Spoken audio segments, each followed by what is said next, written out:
Assalamualaikum. My name is Muhammad Haris Aslam bin Muhammad Zan, and my metric number is 01DKM 19F1087. Today, our title of presentation is Intercooling Gas Turbine Cycle, Reheat Gas Turbine Cycle, and Regeneration Gas Turbine Cycle.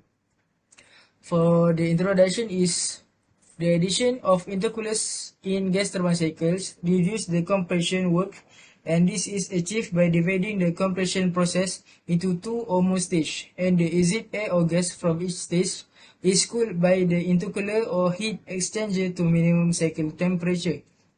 This increases the specific work output of the gas turbine.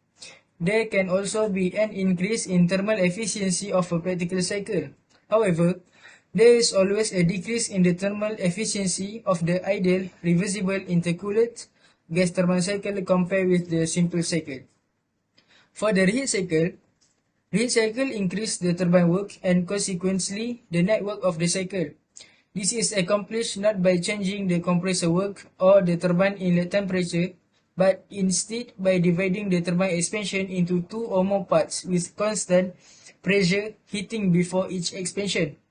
And lastly, for the regeneration gas turbine cycle, the regenerative cycle is becoming prominent in these days of tight fuel reserve and high fuel cost.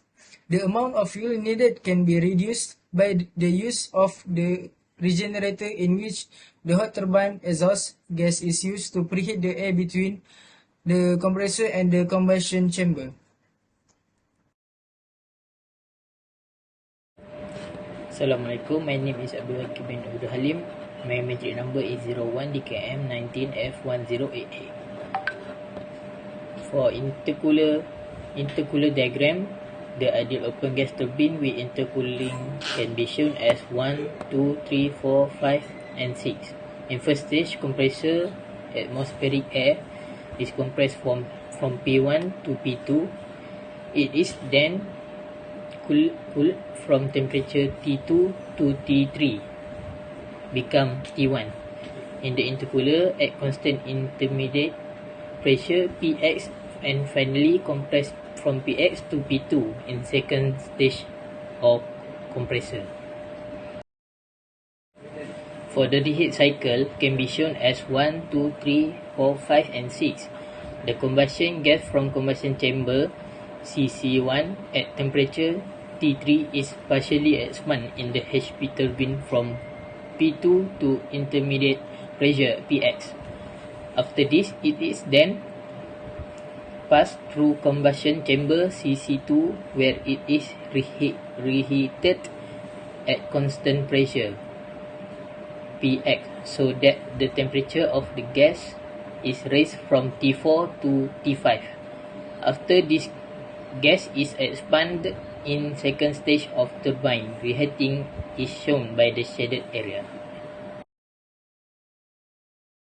For regeneration, we can see in diagram step 1 to 2 is isentropic compression. Next, step 2 to 3 constant pressure heat addition. Step 3 to 4 constant pressure heat addition.